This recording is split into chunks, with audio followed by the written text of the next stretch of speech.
Good morning. My name is Manuel Montoya. I am the founder and creator of Terra Prime, a member of the Terra Prime family. And I'm here to have a wonderful conversation with a colleague of mine. He is the program co-director of the American Friends Service Committee, New Mexico branch. His name is Patrick Jaramillo. Welcome, Patrick. How are you doing? Very well this morning. Thank you. Thank you, Patrick. Good. Oh, no, it's great to have you. We're grateful. Patrick and the American Friends Service Committee have invested in a Terra Prime classroom pack. And we arranged to have a discussion using the Terra Prime deck so that he can use it and apply it in his community engagement activities throughout both New Mexico. But I think you're also, I don't know if you had a national conference, but you have them regularly. You just returned from one. Is that correct? Correct. How'd that go? Very well. It was very busy, so we didn't get to do much Terra Prime stuff, but okay. Hopefully we'll get to do one with the national committee at some point. But for now, I maybe you can tell the audience a little bit about yourself and the work that you do. Sure. So my name is Patrick Jaramillo. I work for the American Friends Service Committee. I am born and raised in New Mexico, and while we work in New Mexico, and the service committee, the New Mexico program has been working on land and water and issues, food and farming, but we are a peace and justice organization. We are not a land and water or a food and farming organization. But around those issues is conflict, and to get to the root of conflict, often we need understanding. And so what we like to do is engage different community members. We accompany different community members in land and water issues, food production, access to water rights. But in addition, we need to engage in conversation. We need to raise consciousness. We need to expand understanding of the issues that are impacting our communities. And a lot of times, you know, so we live in the 21st century. These issues can be complicated, can be complex. And so having a tool like the Terra Prime deck is extremely useful to help different parties come at some of the issues from a different perspective and expand understanding. So that's what. Thanks very much. And I know I've known Patrick for a long time, and one of the things that I'm always amazed at is his grand perspective on New Mexico history and the cultural context of New Mexico. And that's why I wanted people and subscribers of the YouTube channel and people who are getting to know Terra Prime, I wanted them to get a sense for how the conversation can go based on somebody who has a very deep knowledge of a specific context. Talking about agriculture in New Mexico with Patrick is a treat. So I'm looking forward to this. I think we'll jump right into it. The first thing I wanted to know is you bought the deck cold. So you bought it without, we've had a couple of practice sessions in person with each other, but relatively speaking, you're just like any other customer who's going to be getting them. What was your primary question, or what questions do you think people would benefit getting an answer about based on you buying the deck and then just getting prepared for a conversation?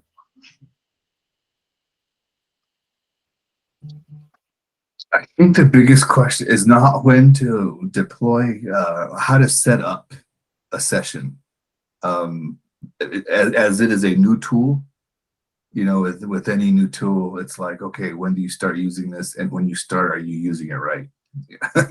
There you so that's pretty much it. Is just trying to figure out, are we gonna create the space? Okay, we're gonna do some Terra Prime. We have this issue that's come up in community, so let's set time aside and address it with this tool, or are we do we just have this handy and break it out when something comes up?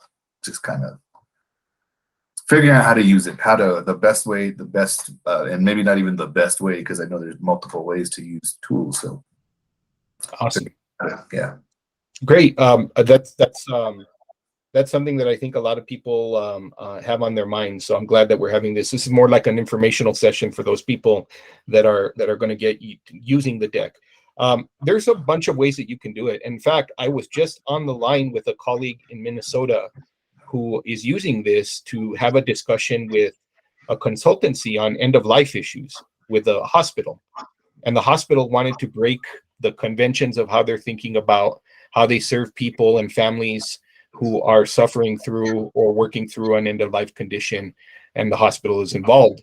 And, you know, one of the ways in which they started was just randomly having people pick the card that was the most compelling to them. And all of a sudden, people just started working through the deck in a way that I guess meant most to them, and it gave them a little bit of investment. In fact, I'm going to now share a screen, and I'm going to pull up the window.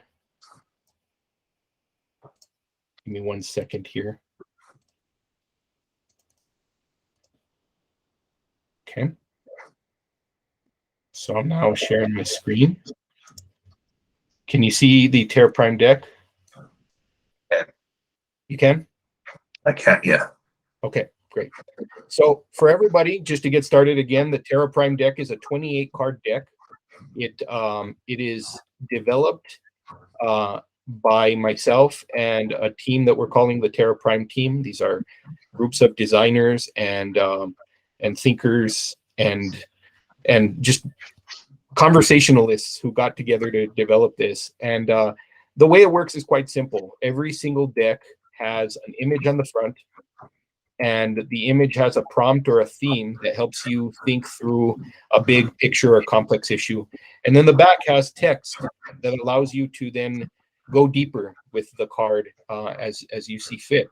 So there's 28 cards. I'm not going to go through all of them today, but I am going to ask Patrick, who has a copy of the physical decks with him. Patrick, what was your favorite card, and what was compelling about it for you? So I do not have a favorite card yet. Okay. What was very compelling, the art, you know, obviously it visually striking. The amount of information, and it's not the amount of information contained on the card, the prompts. You know, they're very evocative or provocative in terms of thought provoking. That's what I would say is the invitation to think way outside the box, to really expand. I'm not going to say all the areas, but that's what I would say is the prompts and that invitation to think. I'm just repeating myself. Okay. Yeah. Which card right now, if I were to ask you to pick a card to tell a little bit about what you're thinking about these days, which card would you pick? How's that for New Mexicanism?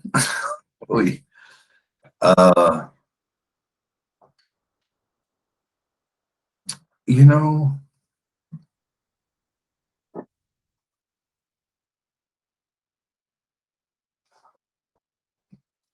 guess I should have prepared for this conversation.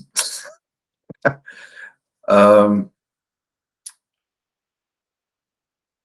think the last time, let's say the Leviathan. Let's say the Leviathan is really kind of what's been in my that general theme has been on my mind lately. So the Leviathan card is card 8. It's the sovereignty and self-determination card. And if I were to ask you, and this is one way in which you can get started, how do you start using the tools? If you want to build a personal investment to the cards and really unlock, a lot of people will have the cards just laid out on the table. And one thing that you can do is get people invested by picking a card that they're really connected to at the moment. So you're connected to the Leviathan card. What kind of issues is the Leviathan card raising for you these days? The ones on the face of the card, issues of sovereignty and self-determination. You know, what do these things mean for our community? in the 21st century, what does sovereignty and self-determination look like in our community while still acknowledging we're part of a bigger community? You know, we are interdependent. We are not codependent, but we're part of a bigger human family. We're part of a larger society, but we still need to be able to take care of ourselves, and we still need to be able to have the capacity, the capacity to do all this, and to both work towards self-determination, to exercise our sovereignty, and still respect the plurality of our community. So these are the things that I've been thinking about lately after some conversations, and in the Leviathan, you know, the Hobbesian kind of how do we create this thing that is equally restrained, right? Or right. Yeah, I think, you know, I think about New Mexico, particularly the work that you do to accompany, in your words, accompany those that are trying to work through making a living off of the land, but at the same time facing all of these complex political and social dynamics. We live in a state, for those of you that aren't from New Mexico, we live in a state that is a multi-sovereign state. It has over 24 Native American communities that have extensive sovereignty on their own. There is a land grant community that's made possible by the Treaty of Guadalupe Hidalgo that allows for some sovereignty over land use, particularly water rights. So I know that you're acquainted with this, Patrick. Based on that, we've been having discussions on the back end about New Mexico being a place where empires go to die, because it's been colonized by so many different places. Are you still interested in maybe using that as a prompt for a discussion? yeah.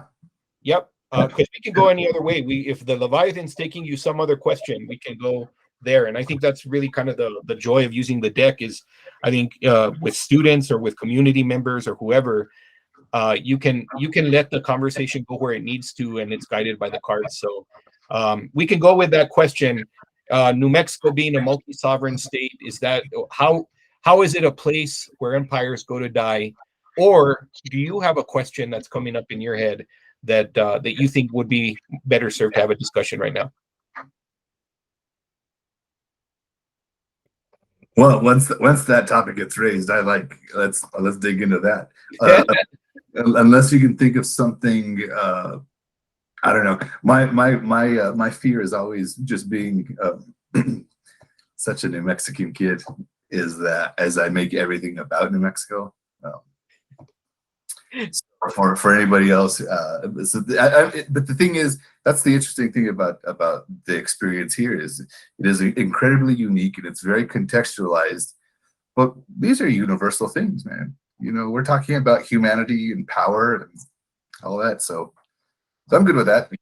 All right, let's do that. I mean, I'm passionate about it too, because I think that I made this statement many times in my own classroom and even out in the community that I think places like New Mexico, and I'm not just saying New Mexico because I'm the same guy. I'm like you, Patrick. I always try to bring it back to New Mexico because my heart is here. But it's this is the logic of the world, is that there are many places throughout the world who have endured and have been resilient despite a bunch of colonial and imperialistic endeavors. And for good or bad, you know, the way that those places have developed have a kind of knowledge inside of them that are going to be impactful, especially now at the end of this century, which is a century where we're going to sort out how the world economy and how our world politics are going to both govern and determine the way that we produce and consume things. So I'm fired up about this. So we can go roundtable mode. So we're going to do 3 different versions. The first version is going to be roundtable mode, which is we take turns. And I invite you as a guest to this discussion to pick a card based on the question. How is New Mexico a place where empires go to die?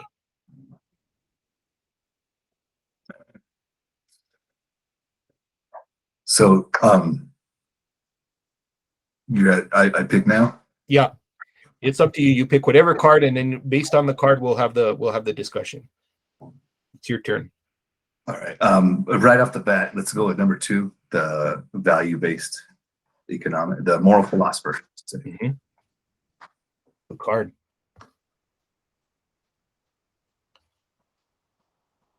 And how does this make you think about the question? So I think for me, not just because it's in the second card of the deck, but to the question of why New Mexico, this geographic place, is a place where empires come to die, is empires, and pardon my not lack of whatever, just my understanding. It's it's a not exercise of power, an exertion of power, but it's about political power, but it's also about economic power. And the interesting thing about a place like New Mexico, like other places in the world, is it can support life, and it's a place of incredible beauty. But the people living here have a different set of values than one would presume an emperor or the elites of an empire resonate with, and so I would argue that from the first, at least the first empire of the last millennia, these are people who are looking for material wealth, and what we have here is a spiritual wealth. And so this place can support populations, a small population, if that population lives according to the values of the land. Right? The land provides enough to live, but the land won't provide material wealth. And because there's a lot of land, we have become a frontier of all the empires, the Spanish Empire, the American Empire. We're just a frontier. We're a buffer zone. A lot of folks have called it a sacrifice zone, because empires want to hold land, and if they can't extract enough wealth, they're just gonna, I don't know. I guess in the last 100, 150, 170 years, we have been a sacrifice zone, just the frontier, just to keep, a place to dump the toxic waste, to dump a place to keep our foreign neighbors away. But yeah, I would say that in terms of the moral philosopher,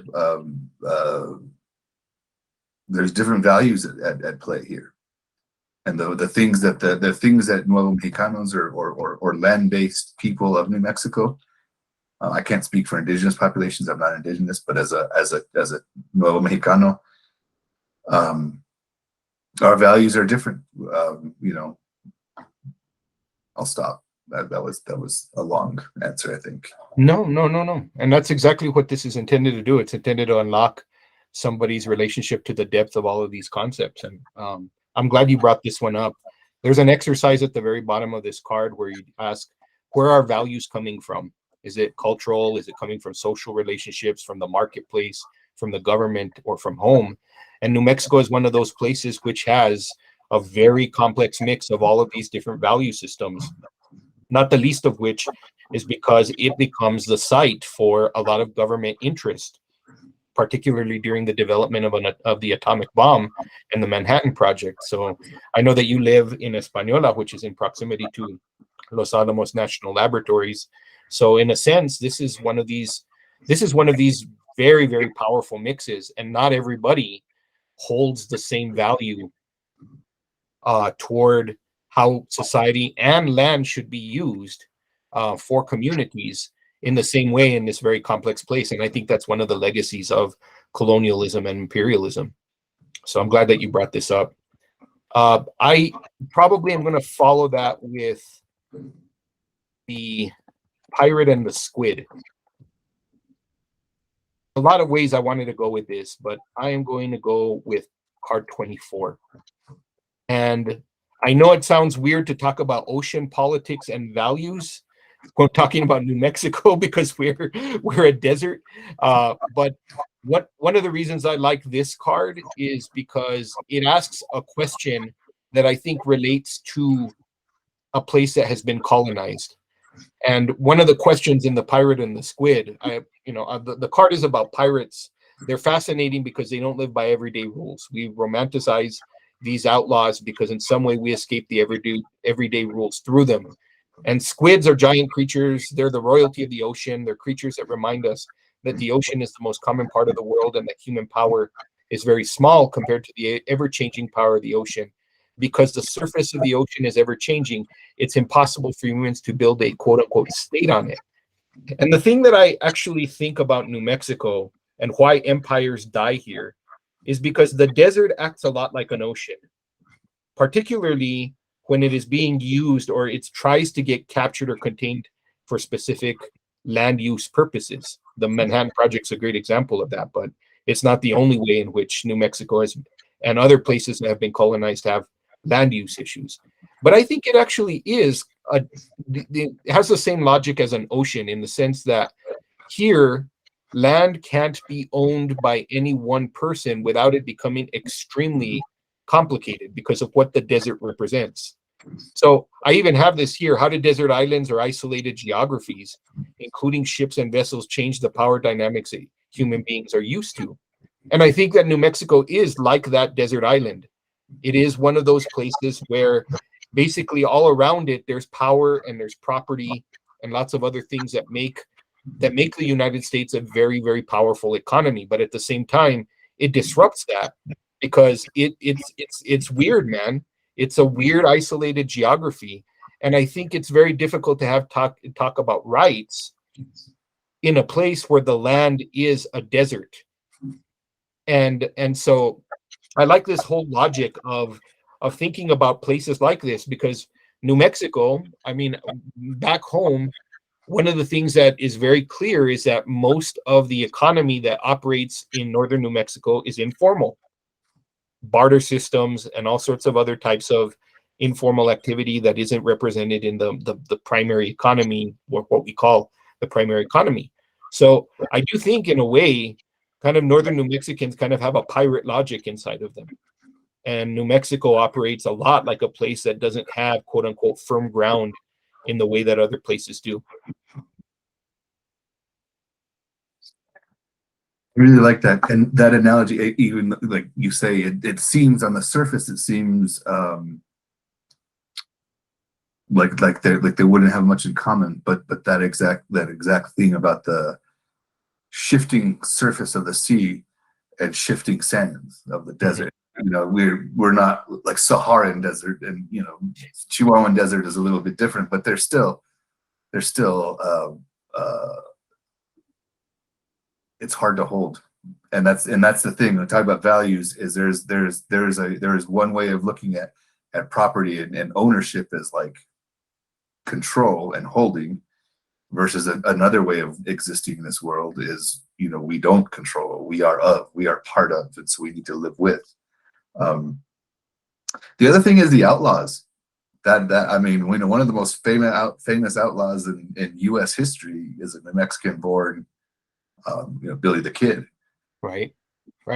And New Mexico and the West, right? That was what the West represented, and especially New Mexico was a place to get away, to get away from the law. And still to this day, people come out here for the expansiveness to not be found. You know, that's just what it is. Just a couple months ago, they found those. Anyway, whatever. But yeah, people still come out here to get away, to be under the radar, to disappear.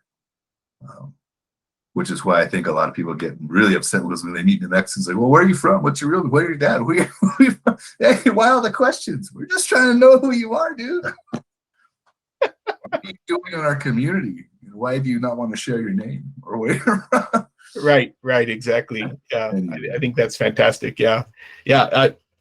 I mean, we can go off. I mean, about Billy the Kid. I mean, basically, he was part and parcel. He's part of what's romantic about him is he makes the narrative of imperialism. He makes fun of it. I mean, he basically is a foil to it, and he's and there's tons of different ways in which that's done throughout the romance of the West. So I'm glad you brought that up. Let's do another round of roundtable. You pick a card, I'll pick a card, and then I'm going to go in a challenge mode, which is I'm going to challenge you to pick a card and I'm going to pick a card for you that you're going to discuss, and then you're going to do the same with me. Okay, but you still want me to pick a card? Yes, I do. In the same vein, I like the shape, right, and the idea of the water and sand. It's hard. What shape is our society? What shape do we take? What form do we take? And that, the body without organs, that I really like. So there's things that, again, it's not unique to New Mexico, but that's our experience. And so there's to understand time, to understand history, to know that like this everything changes. And oftentimes what gives us security is to know that there are things that don't change. The land changes, the rains change, and the body.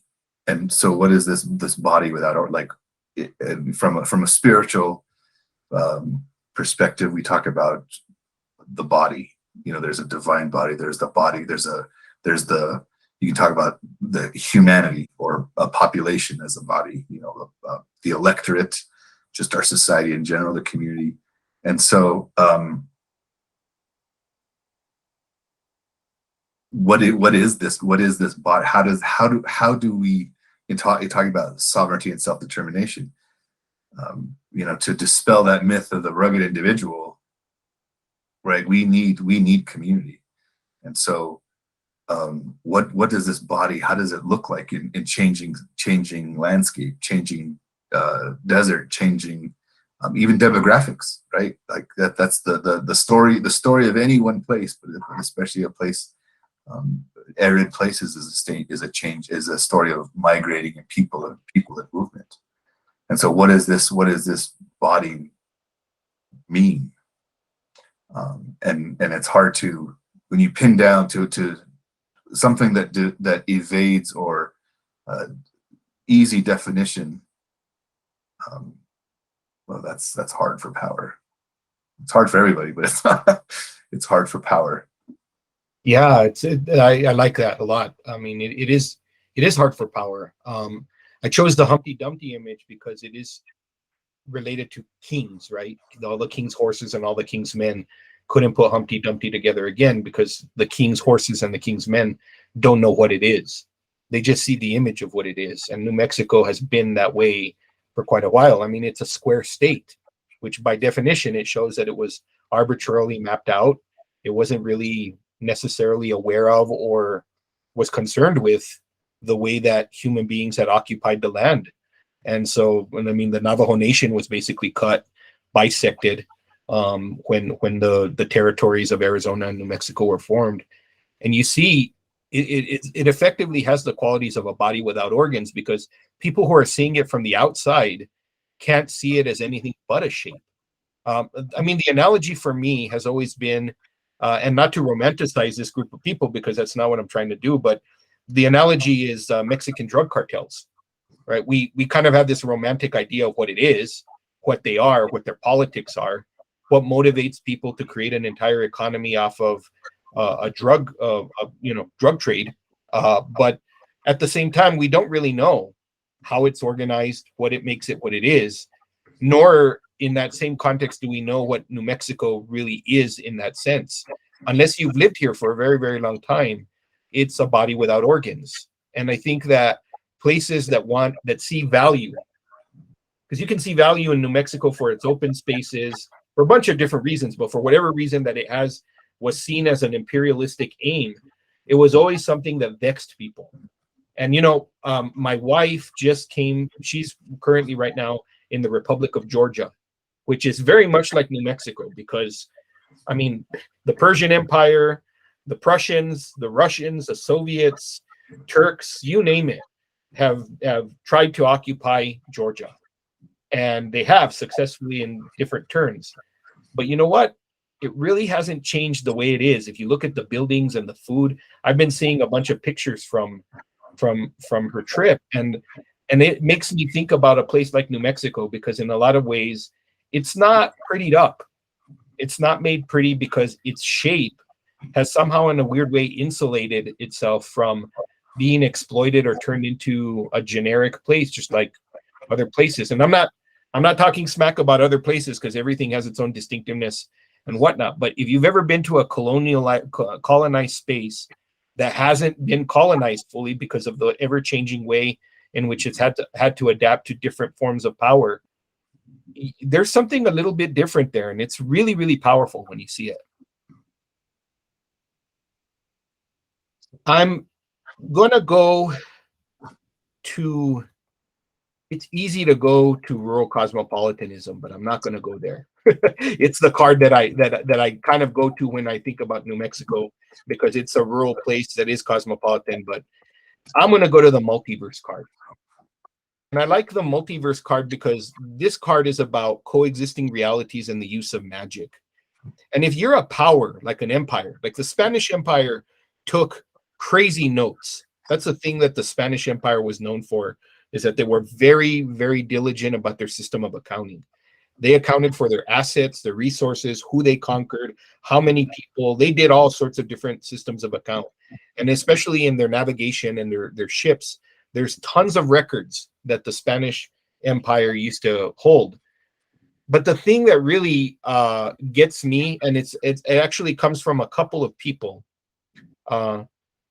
It's one of them is the writings of Rodolfo Anaya, who's very famous here in New Mexico as a writer of the pastoral and the way that the pastoral intersects with the city.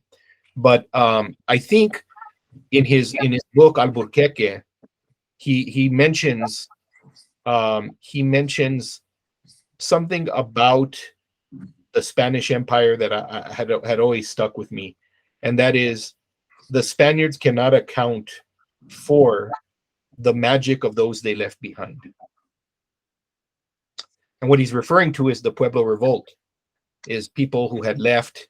The Spanish Empire was kicked out by Popeye and the Pueblo forces, and the Pueblos were victorious, and then the Spanish then came back and reconquered New Mexico. And in that context, though, there was a period of time when there was a merging of and an intersection between indigenous life in the Pueblo communities and in the Navajo and Comanche communities and Apache communities in particular, but they mixed in with those that couldn't afford to get expelled. These were farmers. These were people who were laypersons within the Catholic Church. And in a way, this card explains that reality in a way that can't necessarily be conveyed by all of the accounting and all of the systems of imperialism that the Spanish Empire was able to do. And I always like thinking about New Mexico as a place where power, it's difficult to hold power here, because unless you know and appreciate magic, because magic, using this card, is basically a lens whereby we appreciate magic as a way in which people of different realities coexist with each other. It's the only way that glue makes sense, because otherwise those realities don't make sense. And so in a weird way, empires die here because and under the conditions of not appreciating what magic is. And this is an enchanted space in that way. Many places throughout the world have that. Kashmir in between Pakistan and India, I mean, depending on who you're saying owns Kashmir, has that element. my shout out to the now rehabilitating Salman Rushdie. Hope he's healing well. But his entire experience, his entire mode of writing is about that, because you have competing realities that need to be fused by some mythical or magical element to it. So anyway, thoughts on that? Yeah, that's fun stuff. I just had this at that conference you made reference to, talking a little bit about that, and we say, for lack of a better word, magic, and like, why can't we be just happy with that word, and say that? But I think there's a lot to be said. Let's see if I can get my thoughts straight on this. And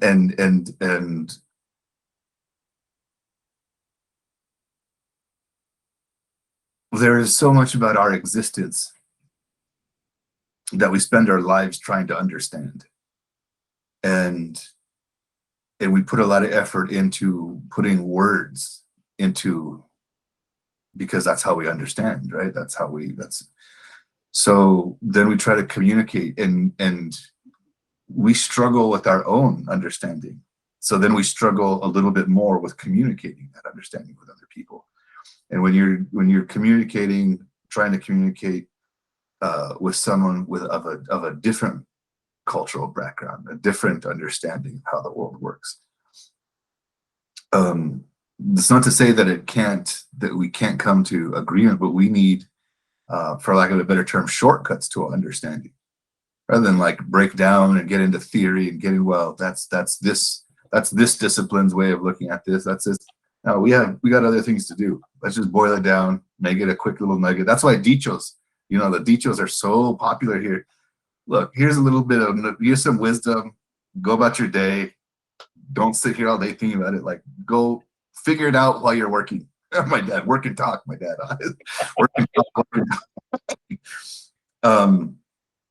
But so the plurality of this place is one where it makes the magic necessary to, I don't want to say stay in the front, but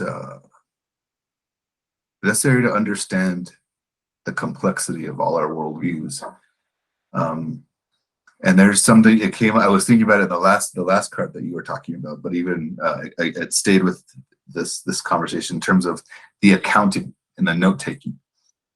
And I think of, because it's a very linear, and it's a very logical, and we need that in the world, right?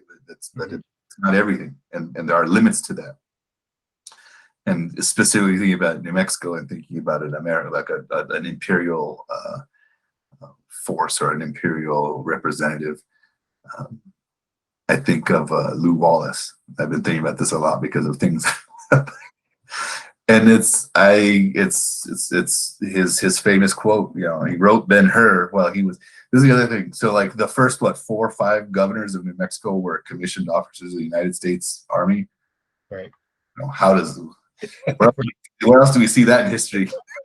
But I'm the radical for saying this is an occupation.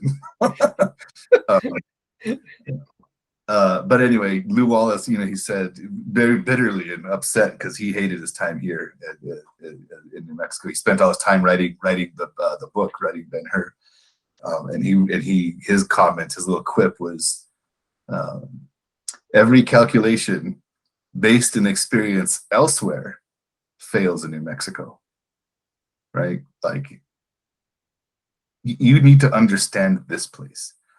And just like other places around the world.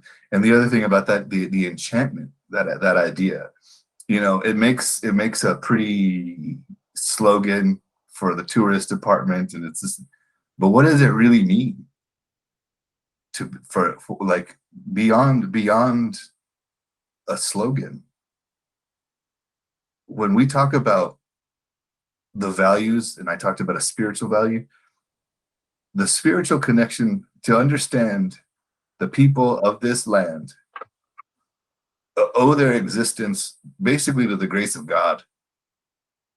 And so the relationship that one has with their creator on this place and the form of traditional, I don't want to make sweeping, but I mean, or generally, but one form of prayer in this part of the world is chanting. Mm-hmm. When you are looking, I can't remember the name. There's this French priest that said there's communion with God and communion with the earth, and there's communion with God through the earth. So when we're looking for this communion in this place, another quote was during the Spanish colonial period about being alone, being God is in heaven, the king is in Spain, the Pope is in Rome, and we're here. That's all. It's just us. So all we have is each other, and all I have is ourselves. So in that spiritual practice, a form of prayer is chanting, cantando. And when you chant, what are you doing other than aligning your energy, aligning your prayers, aligning the divine? And so we make this space enchanted. And going back to the AFSC community that we've talked about in terms of like sovereignty and governance and all these things, one of the things that people forget, like this place alone may not be enchanted. Maybe it is. Maybe like other people say about Sedona, there's vortexes and stuff that we don't know, that we don't understand. I argue that it's the people and their faith and their practice who have made this place enchanted, in the same way that it's the practice and the work of the acequeros who dug those irrigation canals and expanded the areas and expanded the hydrological capacity of the aquifers. Right? This land is more productive because of the work that our ancestors did, and this land is enchanted because of the prayers of our ancestors. And people can say prayer is magic or vice versa or whatever, but well, that makes me think about any number of places. I mean, Jerusalem and the Crusades. I mean, that's the big example I can think of. I was watching the director's cut of Kingdom of Heaven again, because that's the only version of that movie that you should watch. It's true. And the theatrical release was garbage. But I mean, when you think like the reintroduction of Saladin, like the real depth of how Saladin is talking to Baldwin and all the different before the battles. I mean, they're having these discussions about, God is in heaven, as he may be, whomever you believe, he is there and we are here. And it's exactly that moment.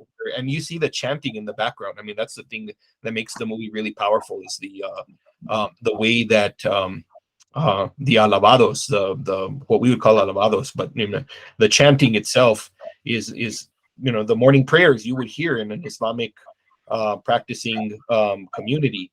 I mean, it's very similar in the way that plays itself out, just like you would hear in a Buddhist temple in Nepal.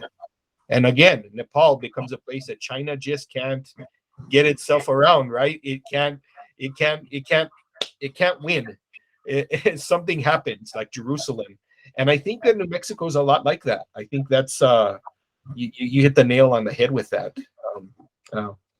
See, everybody who's watching this, you got to get to know Patrick, because like this gets unlocked, and then we can go forever on this sort of stuff. But I was even just kind of reminded that you were using they help. They really do help, because in and of itself, we're creatures of habit, and we can just rely on what's being told to us, or how we're feeling in a given day. And like you said, we like to try to keep things the same, to try to keep ourselves sane sometimes. And I think what that does to us is it hurts the level of the capacity that our minds are capable of using. And I know that I think about this every once in a while, but I always go into the same routines.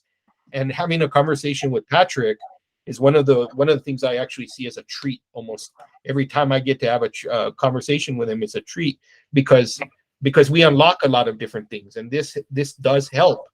I mean, you don't have to be an expert in anything to be able to have this kind of conversation. I mean, I was even looking at the Grand Abacus card, which is about counting, who counts and who counts.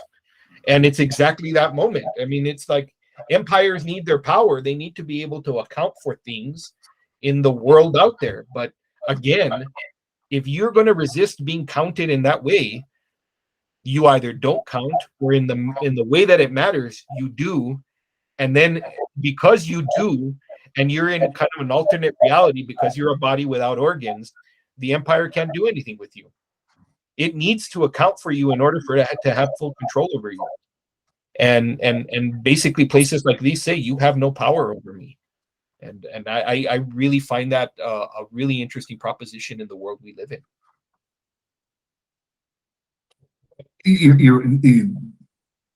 First of all, thank you for those. That was I appreciate that. But that's what we were saying, is that the density of this deck facilitates this shift in perspective and invites you to think, to get beyond I don't want to say rote, but beyond the habitual way of looking that we look at these things, because we need habit, we need a routine to get by in this world.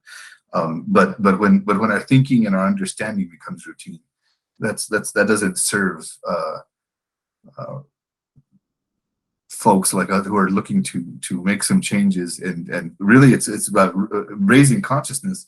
And to do that, we need to expand understanding, and these expand understanding of the world. And you were talking about the advocates, and I really something thought you made me think of this earlier about the multiverse. And I know there's and going back to the multicultural and the cosmopolitan nature of this place. I know some friends of mine in their organization, one of the curriculums is the multi-worlds and that's that exact thing, right? Like, this physical space that we occupy is only representative of really one world. Because even in this plane, in this physical space, because of the cultural differences, because of historical different, they're actually different worlds that we have to navigate day in, day out. And we're crossing borders. That's a place like this. We're crossing borders. You don't know. Some people, when they move here, and they're like, oh yeah, like, let's take our home valleys. People say, oh, I'm from Mora, from Espinola. Where? Where's the boundary between Coral de Piedra and El Huache? Where's the boundary? Where's the dividing line between, see, I don't even know Mora that well, but let's say La Dukes and whatever. So there's multiple boundaries, there's multiple worlds.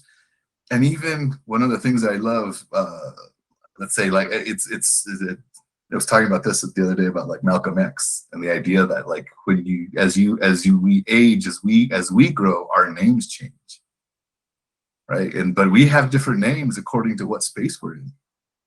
There's names that I will answer to a very few people. You call me that on the street, who are you? Right. We have our government name, we have our family name, we have work nicknames, we have different names. So we contain multitudes as individuals and as society, as communities, and who counts? Those. I actually like that you use that, because it's the first human power card too, called capital and naming, right? I mean, that's the thing, is you're touching on something really powerful, which is, I mean, every empire. I mean, if we're going to go by kind of the theories of empire, right? That late stage capitalism is kind of the final stage of imperialism, right? And that's Vladimir Lenin. It's problematic to bring up Lenin during this time right now, but the whole point is that once you create a system whereby everything can be commodified or named, you've actually now kind of reached the highest form of imperialism. And you can't use my name. There's certain ways of my name that you can't use in New Mexico unless you're from certain places, right? And there's so many places in the world where if you don't know the right names, if you're not conscious or aware of the multitude of names out there, you're in trouble. You're in serious trouble. And because of history, there is a reason to distrust when people have actually used people's names to enslave, to disempower, to humiliate, and all of those things just come crawling back. And so, yeah, we have alternative names, and I think New Mexico defies that. That's why it's the non-state, right? In so many different ways, and it's like, you know, people are surprised that it's not that it's a state and all this other stuff. It seems ridiculous, but until you think about the logic behind it, and then it makes sense. Yeah. Well, Patrick, I know we could go on forever, but I think that's a good way to bookend. We didn't do challenge mode, but maybe we can do future conversations. This is a good chunk for people to digest and think about, and how the cards are used. And I thank you so much for your time, because you're a wonderful human being and you're a great thinker. And I'm glad that you are using the deck. And I'm here if you need any advice on how to use it with your communities. But I know, and I have full faith that it's going to just be used in some pretty phenomenal ways. So I look forward to learning about that. Thank you for the opportunity, and thank you again. I feel like you. I feel any opportunity to talk about this stuff is good stuff, and I want to thank you and your team for creating such a powerful tool. Such a powerful tool. The understanding and the knowledge that's tied up in these little two-dimensional cards is astonishing. So I'm very grateful that these tools exist. I think that they're going to do a lot of good in a lot of communities. Awesome. Appreciate it. Thank you very much. Thank you. All right. We stopped recording. We're good. Let's go get lunch, brother. It says it's still recording on my screen. Oh, shit.